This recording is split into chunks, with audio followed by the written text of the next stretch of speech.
In these gripping stories, you'll journey into the wild, where every step can mean the difference between life and death. From startled hikers facing fierce grizzlies to lone guides ambushed by polar bears, these true encounters expose the raw, unpredictable power of nature.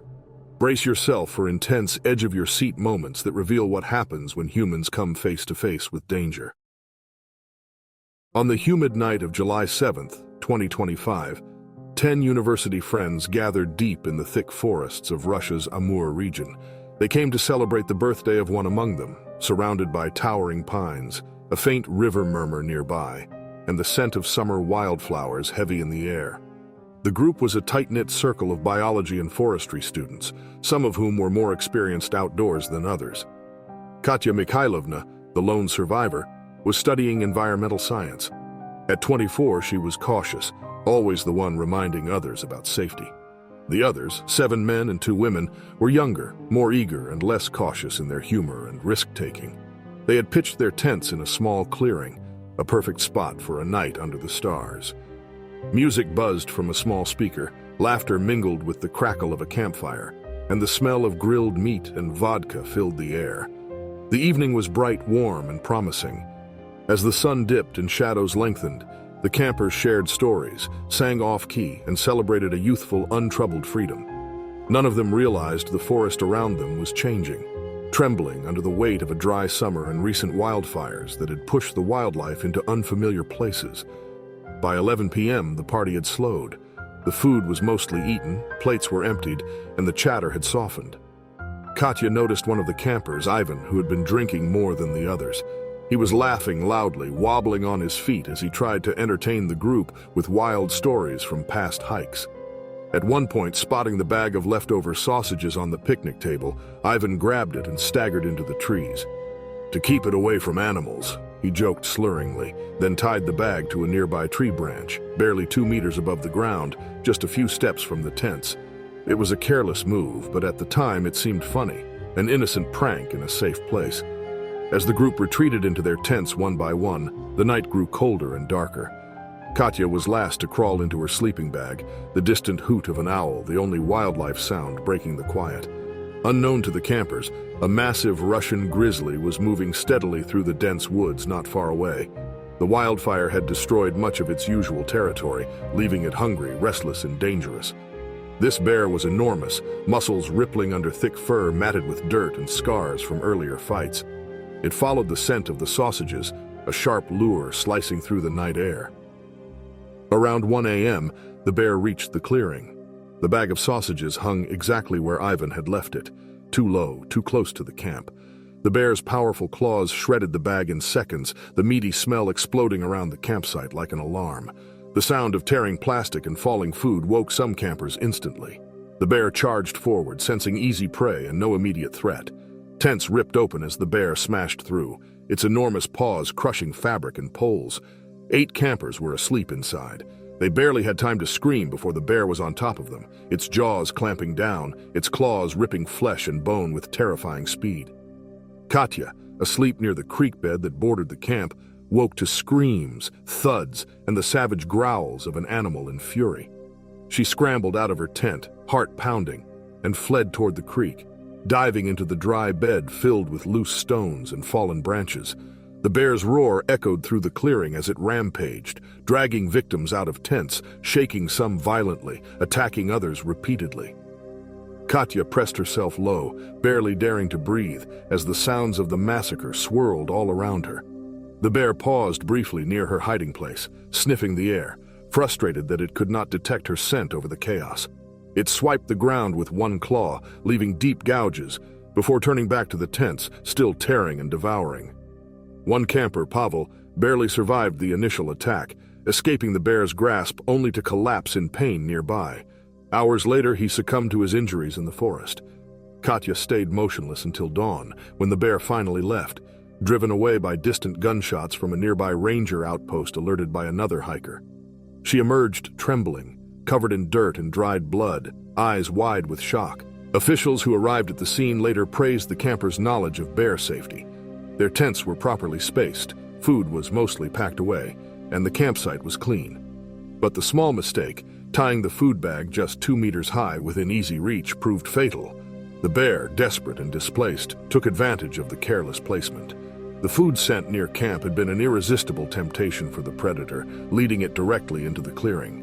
9 lives were lost because of a single, tiny error. The forest fell silent once more. The bags of sausages, torn open and scattered, were found swaying from the tree where Ivan had hung them, a cruel reminder of the night's horror. The bodies of the victims lay where the bear had left them, the carnage frozen in the early morning light. Katya, the only survivor, carried the heavy weight of grief and guilt. Knowing that a moment's carelessness had cost so many lives, she was taken to a nearby hospital, her injuries minor, but her mind shattered by the memory of the attack. Katya refused to speak much about what happened, only replaying the images of the bear's rage and the screams that had pierced the night.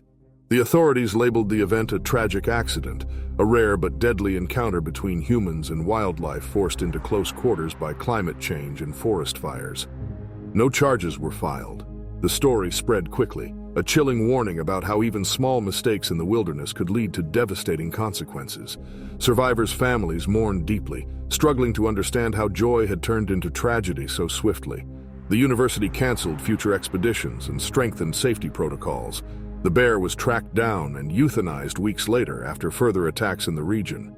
Still, the scars remained on the forest, on the community, and in Katya's memory.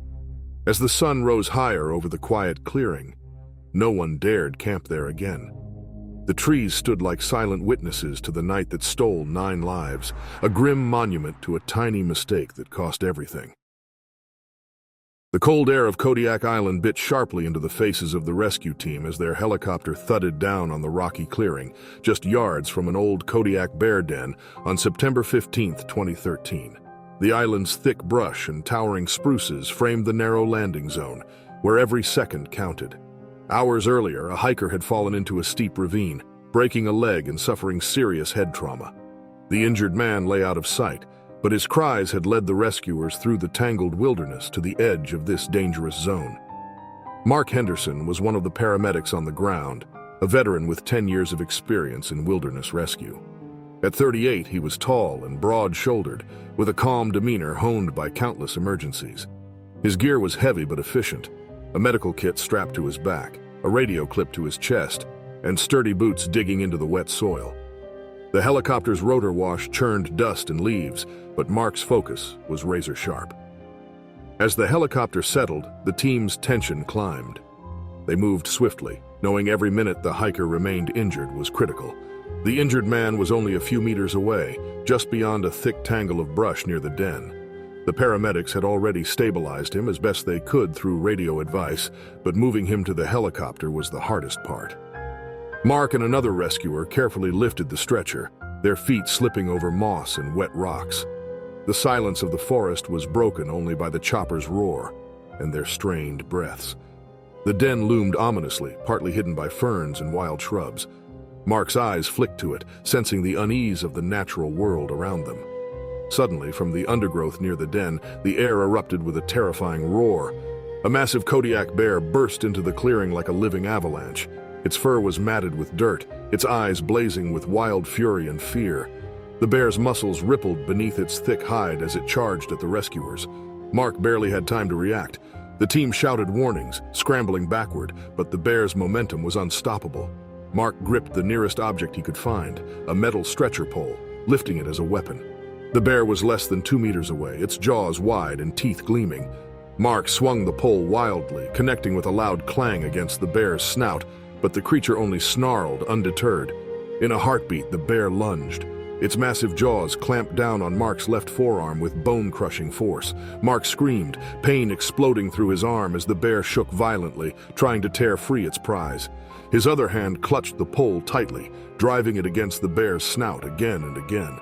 The metal rang sharp and loud, a desperate weapon in an impossible fight. The chaotic sounds of the attack echoed through the forest. The bear's growls, Mark's screams, and frantic shouts from his teammates. Nearby, another rescuer blasted an air horn, the shrill blast cutting through the night air. The bear recoiled momentarily, startled, but then swiped a massive paw with razor-sharp claws toward Mark's head. Mark ducked just in time, the air whipping past his face as the paw crashed into the ground. Despite the pain, Mark summoned every ounce of strength left. He jabbed the pole fiercely at the bear's eyes and nose, trying to break its grip. The bear snarled and growled, muscles tensing for another attack, but the combined noise of the helicopter's engine, the air horn, and the rescuer's shouts finally unsettled it. Slowly, the bear released Mark's arm, stumbling back into the brush with a furious snort and wild eyes. Mark collapsed to the ground, clutching his arm, warm blood soaking through his sleeve. His teammates rushed to his side, applying pressure to the bite wounds and helping him back toward the helicopter. Despite his injuries, deep puncture wounds, torn flesh, and heavy bruising, Mark was alive, breathing hard but steady. The pain was intense, but so was his relief. The helicopter's rotors whirred louder as the medical crew prepared for takeoff. Mark was secured to a stretcher, IVs started, and oxygen given as the chopper lifted into the sky. The thick green canopy receded beneath them, the bear's den disappearing into shadow once more. As they flew toward the island's hospital, Mark's mind replayed the attack, the bear's wild fury, the crushing bite, and his desperate fight to survive. Wildlife officials and rescue teams would later dissect the incident. The proximity of the landing zone to the bear's den was a calculated risk, forced by the urgency of the situation. The team had followed protocol, but no amount of training could fully prepare them for a sudden bear charge. Mark's quick reflexes, strength, and the chaotic noise from the team saved his life, preventing a fatal outcome. Mark spent weeks in the hospital recovering, his arm badly scarred but healing well.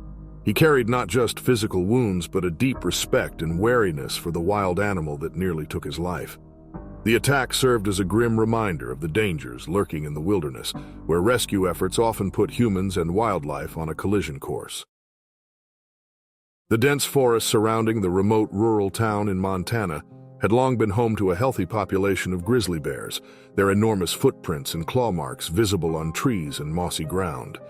It was a place of silence, broken only by birdsong and the occasional rustle of wind through branches. But beneath the calm exterior, danger lay in wait. On the morning of August 27, 2023, Officer Jake Reynolds found himself part of a tense search team hunting for a missing hiker lost somewhere deep in the wilderness. Jake was a seasoned officer in his early 30s, with a background in wilderness survival and years of experience patrolling rural areas. He was strong and steady, trained to stay calm under pressure. The search was slow and methodical, the team creeping carefully through thick underbrush, stepping over fallen logs and navigating rocky slopes, all while listening for any signs of the lost man. The heavy scent of pine and damp earth filled the air, mixing with the subtle but distinct odors of wildlife. The day was overcast, gray clouds filtering weak sunlight through the high canopy, casting uneven shadows that played tricks on the eyes. Jake moved quietly, his senses sharp. Hours of scanning the rugged terrain and calling out the hiker's name had yielded nothing. Suddenly, a sharp, musky odor caught his attention, the unmistakable smell of fresh blood. He moved cautiously toward the source, branches snapping softly beneath his feet. Emerging into a small clearing, Jake froze. Before him lay a fresh carcass, possibly a deer, half-eaten and torn apart. Near it stood a massive grizzly, its thick brown fur mottled with patches of dried mud and blood. The bear's powerful shoulders heaved as it tore at the meat, its heavy paws leaving deep impressions in the soft ground. Its dark eyes flicked toward Jake, narrowed with suspicion and growing agitation. Jake's breath caught. He knew that grizzlies were fiercely protective of their kills and extremely dangerous when surprised. Slowly, he reached for his radio, whispering a warning to the team. The bear let out a low rumble, rising to its full height, a towering beast easily twice Jake's size. It growled, the sound reverberating deep in its chest. Jake froze, aware that any sudden movement could provoke an attack. Suddenly, the bear charged. The speed of the grizzly was staggering. Despite its massive bulk, it covered the distance in a few terrifying seconds. Jake fired a warning shot into the air, the crack splitting the silence. But the bear's momentum was unstoppable. It slammed into Jake, knocking him violently to the ground. Pain exploded as sharp claws raked his left forearm, tearing through fabric and skin. The bear's jaws snapped down on his right shoulder, crushing muscle and biting deep. Jake screamed, struggling beneath the bear's weight, adrenaline surging through his veins. He twisted, trying to protect his vital areas, and managed to grasp his baton. With shaking hands, he slammed the baton repeatedly against the bear's massive head and snout. The creature growled in fury, swiping its heavy paws to batter Jake's defenses. Each strike threatened to break his hold, but he gritted his teeth and fought on, determined not to surrender. Nearby, the search team heard the commotion and rushed forward. One officer reached into his pack, pulling out bear spray, while others began shouting and banging metal poles together to create noise. The sudden barrage of sound and the pungent spray confused the grizzly. It snarled, shaking its head violently as the spray hit its face, temporarily blinding it. The bear swiped once more, narrowly missing Jake's head, before finally retreating into the thick woods, its heavy footsteps shaking the ground. Jake lay panting, his arm and shoulder throbbing with sharp burning pain. Blood soaked his shirt and dripped onto the dirt. His mind raced with shock and relief. He was alive, but seriously injured. The team quickly stabilized him, binding his wounds with makeshift bandages before carrying him carefully back toward their vehicles. Every step was slow and cautious, wary of the forest's hidden dangers. At the hospital, surgeons worked to clean and stitch the deep lacerations and puncture wounds. Though the damage was severe, none of the injuries were fatal. Jake's strength and quick thinking had saved his life. He remained conscious despite exhaustion and pain, haunted by the memory of the grizzly's sheer power and the terrifying seconds he spent pinned beneath the beast. Authorities later reviewed the incident thoroughly. They noted the immense risks posed by grizzly encounters during wilderness search and rescue operations. The proximity to a fresh kill site had been a dangerous coincidence, and the sudden appearance of the bear was a reminder that wildlife could not be predicted or controlled. Officials emphasized the importance of carrying deterrents such as bear spray and firearms, traveling in groups, and maintaining constant vigilance in areas known for bear activity.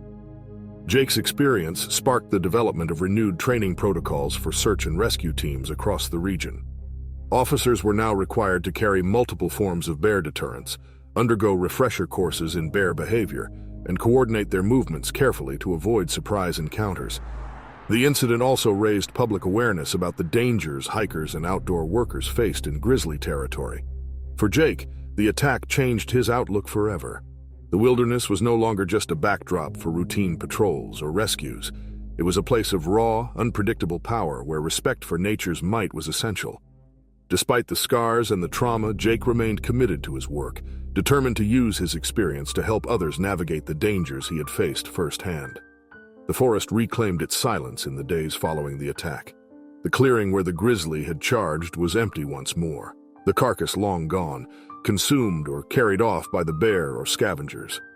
Trees stood as silent witnesses to the violent encounter, their bark scarred but unbroken. Jake's story spread quietly among the local community, a sober reminder that even the best preparation could not fully eliminate the risks of the wild. In the end, the grizzly's attack was a brutal but elemental clash between man and nature, a clash that left deep wounds, tested courage, and underscored the fragile balance between survival and respect in the untamed wilderness. The night of August 19, 2017, settled over the quiet rural countryside like a heavy, suffocating blanket. A warm breeze rustled the leaves of towering oaks and maples, their thick branches casting long, wavering shadows over the dense undergrowth. In a small wooded patch behind an old family farmhouse, a group of 5 teenagers had gathered to spend the night, seeking an escape from their daily routines and a chance to enjoy the freedom of the outdoors. They were close friends, bound by years of shared experiences, laughter, and youthful restlessness. Among them was Alex, a 16-year-old boy who had never spent a night outdoors away from the safety of his home until now. His friends had eagerly encouraged him, helping to set up an improvised hammock between 2 sturdy trees, using ropes that were hastily tied and somewhat uneven in length. The hammock swayed gently in the cool night breeze as Alex climbed in, excitement and nervousness mingling in his chest. The other teenagers had already settled into their hammocks, positioned nearby in a loose circle. They whispered, their voices fading as one by one exhaustion overtook them, and they drifted toward sleep beneath the wide expanse of the star-studded sky. The quiet of the night wrapped around them, broken only by the occasional hoot of an owl or the faint rustle of a squirrel in the leaves. What the teenagers did not know was that their chosen resting place bordered a dark secret. Hidden less than 200 meters beyond the tree line was an illegal dumping site, long used by locals to dispose of unwanted food waste and animal remains. Large grease buckets, rotten fish bones, and discarded meat scraps had been left to fester, emitting a powerful and foul odor that drifted through the woods and into the air around the teenagers. This scent was invisible but potent, an irresistible beacon for the wildlife that roamed the surrounding forest. As midnight passed, the warm stillness was pierced by a sound almost too faint to hear, a heavy rustling of branches and undergrowth, disturbed by a large, lumbering figure. A massive black bear, its dark fur blending seamlessly with the shadows, moved cautiously but purposefully through the brush. The bear's nose twitched constantly, catching the scent of the greasy waste that had drawn it here from deeper in the forest. The animal was hungry and desperate, its massive body carrying the silent threat of raw power and wild instinct. The bear entered the clearing where the teenagers were sleeping, its heavy paws thudding softly on the moss-covered ground. The moonlight reflected faintly off the creature's glossy coat, revealing a giant presence that filled the small space. The bear's glowing eyes locked onto the hammock where Alex lay, still and unaware of the danger moving swiftly toward him. Without warning, the bear swiped at the hammock's rope with a powerful claw. The rough fibers strained and frayed under the force before snapping abruptly, sending Alex's body crashing to the earth below. He barely had time to react before the bear was on top of him, jaws opening wide and teeth flashing in the moonlight as they sank into his torso. The crushing bite and savage claws tore through flesh and bone with terrifying speed. The other teenagers woke with a start at the horrible sounds of the attack. The thud of Alex hitting the ground, the guttural growls and snapping jaws of the bear, and the terrified screams of their friends. Panic overwhelmed them, and they scrambled to their feet, their hearts hammering in their chests as they fled blindly through the woods toward the safety of the nearby farmhouse. The night air was filled with the echoes of their desperate flight, voices cracking in fear. Meanwhile, the bear continued its assault, driven by hunger and the instinct to defend what it perceived as food. The creature's powerful jaws and claws tore relentlessly at Alex's body, ending his life within moments. After the brutal attack, the bear retreated into the darkness of the forest, leaving behind the shattered hammock and a scene of unimaginable horror. At dawn, the local sheriff's department received a frantic call from the farmhouse where the terrified teenagers had taken refuge. When authorities arrived at the scene, they found the clearing silent except for the remains of the hammock and the lifeless body of Alex. His injuries were horrific, deep puncture wounds, torn muscles, and fractured bones consistent with a violent bear attack. Further investigation led officials to the illegal dumping site hidden just beyond the trees. They discovered grease buckets, some still sticky with rancid oil, discarded fish bones scattered amid rotting meat waste, and the bones of several animal carcasses buried shallowly beneath leaves and dirt. The discovery revealed the grim reason why the bear had been attracted to the area in the first place. Wildlife experts explained that the foul odors from the dumped waste had created an unnatural food source, luring bears dangerously close to human habitation and increasing the risk of fatal encounters. The careless disposal of trash not only threatens the safety of people living nearby, but also disrupts the natural behaviors of the animals, conditioning them to associate human spaces with food. The tragedy ignited a wave of community outrage and grief. Residents demanded immediate cleanup efforts and stronger enforcement against illegal dumping. Authorities promised increased patrols and educational campaigns to warn the public about the dangers of improperly discarding food waste near wildlife habitats. For the friends who survived that night, the pain was deep and lasting. The memory of Alex's screams, the violent attack, and the helpless flight to safety haunted their dreams. What had begun as a carefree night beneath the stars had ended in a brutal loss that none of them could forget. Their hammocks, once symbols of freedom and adventure, became haunting reminders of the thin line between safety and tragedy in the wild. The black bear responsible for the attack was later tracked by wildlife officials and found moving deeper into the forest, its behavior altered, but its instincts still intact. The attack served as a grim warning of the consequences that can arise when human negligence collides with the unpredictable forces of nature. A night meant for friendship and youthful joy turned into a harsh lesson in respect for the wilderness and the dangers it harbored. The memory of that night lingered not only in the hearts of those who survived, but also in the community's conscience, reminding all that the boundary between human life and wild nature is fragile and sometimes deadly. On the crisp morning of May 20th, 2014, a group of 6 hikers set out early to explore a narrow backcountry trail winding through the rugged mountains of the northern Rockies. The air was cool and fresh, filled with the scent of pine and damp earth after a recent rain. The group consisted of experienced outdoors enthusiasts, eager to enjoy the solitude and challenge of the trail, which was known for its steep climbs and sweeping views. Among them was Sarah Collins, a 29-year-old avid hiker with a steady resolve and years of wilderness experience. The narrow path snaked through dense forest, with towering firs and spruces pressing close on either side. The trail was barely wide enough for 2 people to walk abreast, and steep drop-offs loomed just beyond the edge. Visibility around bends was limited, and the sound of their boots crunching on dirt and loose rocks echoed faintly in the stillness. Despite the beauty, the hikers were aware this area was home to grizzly bears, powerful territorial animals that frequently fed on the ground squirrels and other small mammals abundant in the region. The group maintained a steady pace, chatting softly to avoid startling the wildlife while also alerting the animals to their presence. They carried bear spray, first aid kits, and radios. Hiking in a group, they knew, was critical to safety in these parts, especially on narrow trails where escape routes were limited. As they rounded a sharp, blind corner halfway up the trail, the unexpected happened. Standing just feet ahead was a massive grizzly bear, hunched low as it methodically dug into the ground. Its powerful claws scraped the dirt as it feasted on a colony of ground squirrels that had burrowed beneath the surface. The bear's thick, shaggy fur was a rich brown, its muscles rippling with each movement as it hunted. The sudden presence of the hikers startled the bear. Its eyes snapped up, locking onto the group as it emitted a deep, threatening growl that shook the surrounding trees.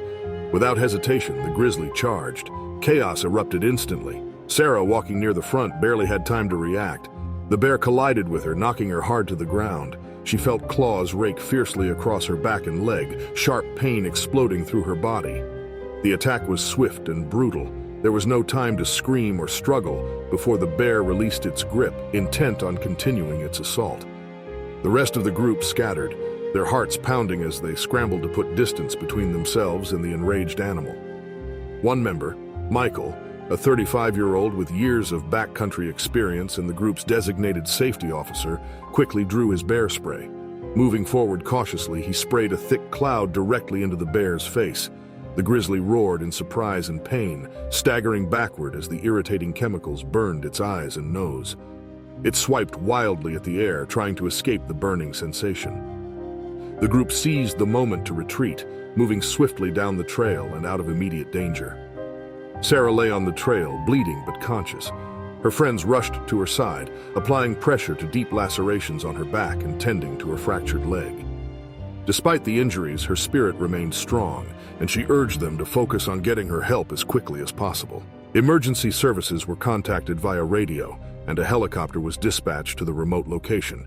Sarah was airlifted to the nearest hospital, where doctors treated her wounds and stabilized her fractured leg.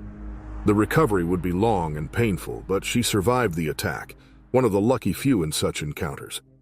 Park rangers later released a statement warning of the dangers inherent in backcountry trails, which often feature confined spaces and limited escape options. They emphasized that encounters with grizzlies were far more likely and more dangerous on narrow trails where bears felt cornered or threatened. The presence of ground squirrels and other prey animals attracted bears to these areas, making hikers more susceptible to bear encounters. Rangers urged visitors to make noise while hiking to alert bears and avoid surprising them, particularly around blind corners and dense brush. They emphasized the importance of group hiking, carrying bear deterrents, and remaining vigilant at all times.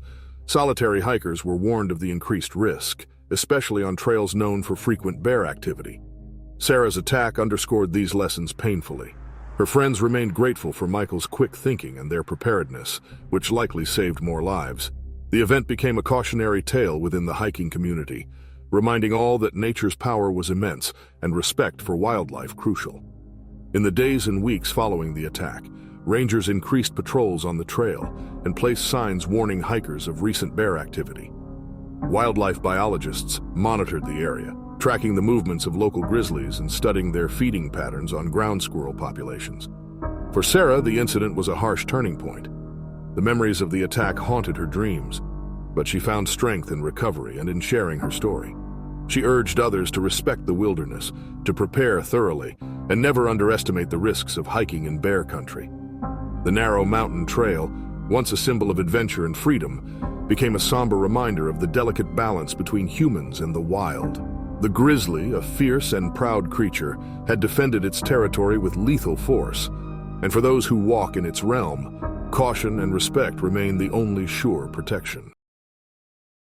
On the cold night of October 3, 2003, the remote ecotourism camp in Svalbard stood quietly beneath a sky heavy with dense clouds and creeping fog. The Arctic winter was setting in early that year, swallowing the tundra in a cold silence that seemed to press in on everything. The small cluster of tents and wooden structures nestled between jagged ice formations and snowdrifts seemed fragile and isolated amid the vast frozen wilderness. Eric Larson, a 31-year-old seasoned Arctic guide, was on night watch duty. The camp's raised wooden watchtower, approximately 4 meters high, was designed to provide a lone guard with a vantage point over the surrounding area, allowing them to spot polar bears or other dangers approaching under the cover of darkness. The structure was basic but sturdy, weathered wood worn smooth by years of brutal winds and freezing temperatures. The platform was cramped, barely enough room for a man and his gear. Yet it was the camp's first line of defense against the region's most dangerous predator.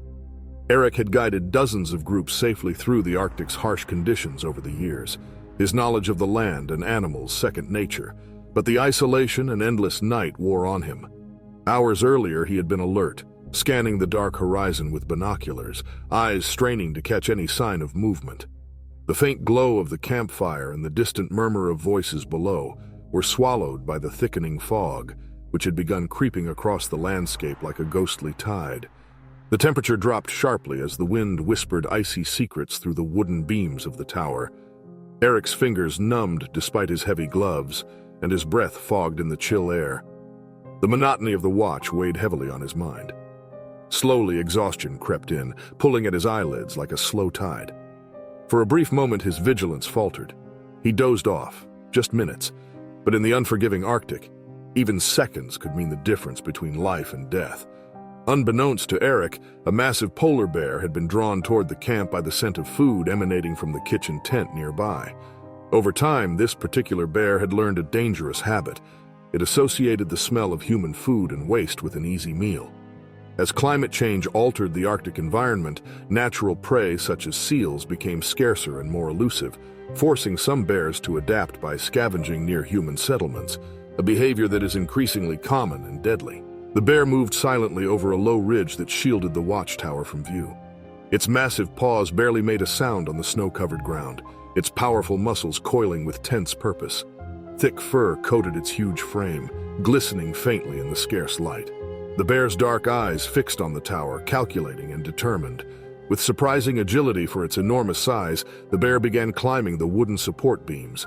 Its long, sharp claws dug deep into the weathered wood, scraping and splintering as it hauled itself upward. The creaks and groans of the tower echoed faintly in the still night, but the bear's heavy weight pressed on relentlessly.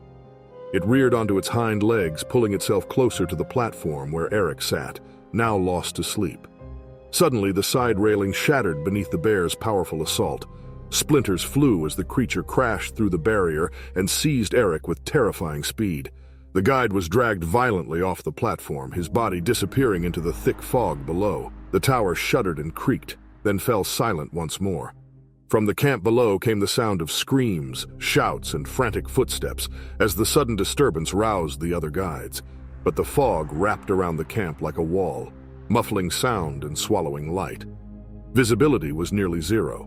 Desperately, they rushed toward the watchtower, their calls lost in the heavy air. When they reached the base, the bear was gone, vanished into the whiteness with its prize.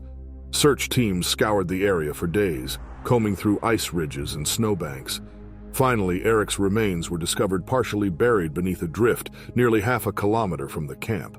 The injuries were brutal and unmistakable, deep puncture wounds, crushed bones, and signs of a fierce struggle. The grim reality settled on the community like the Arctic cold. Investigators and wildlife experts studied the attack and concluded that the bear's behavior was part of a disturbing trend, As warming temperatures altered the Arctic ecosystem, polar bears were forced to change their hunting and feeding patterns. Natural prey became harder to find, leading some bears to scavenge human food sources, including campsites and ecotourism facilities. This learned behavior made them bolder and more dangerous, bringing them into deadly proximity with people.